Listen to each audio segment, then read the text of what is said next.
Hi guys, I am here with daily use English speaking sentences. These sentences are: what gift have you brought? Milk has turned sour. I have some work on Sunday. Is this right time to come? Do you like jaggery? Don't feel guilty yourself. Please don't disclose it. You are absent minded. You have to pay the price, and he can come any moment. Dear friends, these are some sentences which we use in our conversation. तो यदि आप भी English पढ़ना लिखना बोलना सीखना चाहते हैं then you must have these kind of sentences. तो यदि आप भी इसी प्रकार के सेंटेंसेस सीखने के लिए प्लीज़ सब्सक्राइब कीजिए पंकज इंस्टीट्यूट ऑफ इंग्लिश तथा इसे ज़्यादा से ज़्यादा लाइक और शेयर करिए।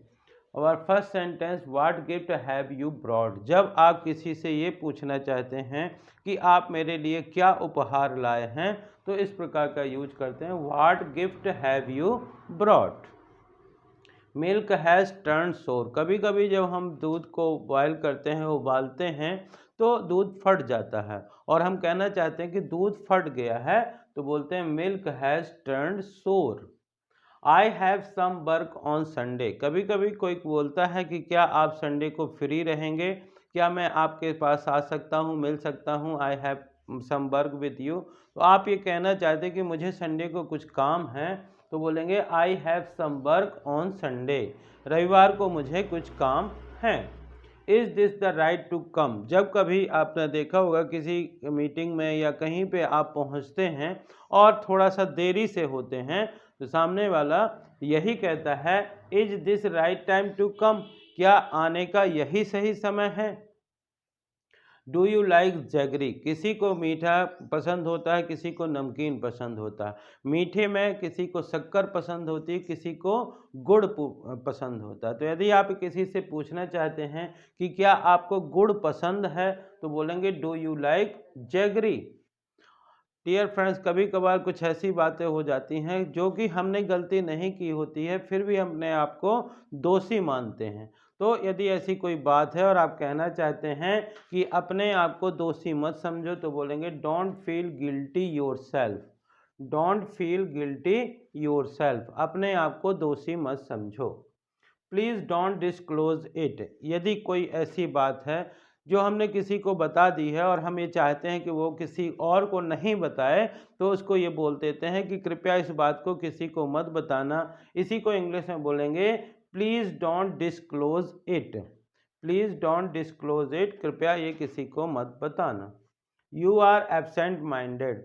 यदि किसी व्यक्ति को छोटी छोटी बातें भूल जाती हैं, कुछ भी बताने पे बहुत देर तक याद नहीं रहता है, तो इस प्रकार के व्यक्ति को हम कह सकते हैं कि एब्सेंट माइंडेड। यदि किसी को कहना चाहते हैं कि आप तो बिल्कुल भुलक्कड़ हैं तो बोलेंगे यू आर एब्सेंट माइंडेड।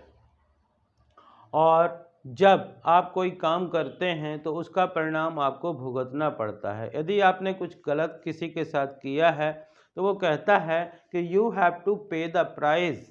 आपको कीमत चुकानी पड़ेगी। आपको मान लीजिए आपने किसी का कुछ नुकसान कर दिया है और वो बेचारा असमर्थ है आपसे कुछ लेने में, तो वो यही कहेगा कि मैं तो कुछ नहीं कह रहा हूँ लेकिन आपको कीमत चुकानी पड़ेगी। यू हैव टू पे द प्राइस। और जब हम किसी का इंतज़ार करते रहते हैं और कोई पूछता है कि वो कब आने वाला है तो हम ये कहते हैं कि वह किसी भी क्षण आ सकता है या कभी भी आ सकता है, तो इसको बोलेंगे he can come any moment. He can come any moment.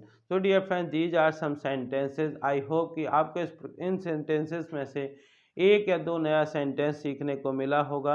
यदि एक सेंटेंस भी आपके लिए अच्छा हो तो इस वीडियो को ज़्यादा से ज़्यादा लाइक करिए, शेयर करिए और यदि आप चैनल के लिए नए हैं तो प्लीज़ इसे सब्सक्राइब करिए, बेल आइकॉन को प्रेस करिए ताकि इस प्रकार के वीडियो जब भी अपलोड हों तो उनका नोटिफिकेशन आप तक पहुंच सके।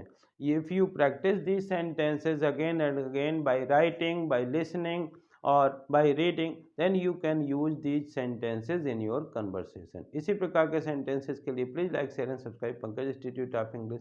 Thank you for watching.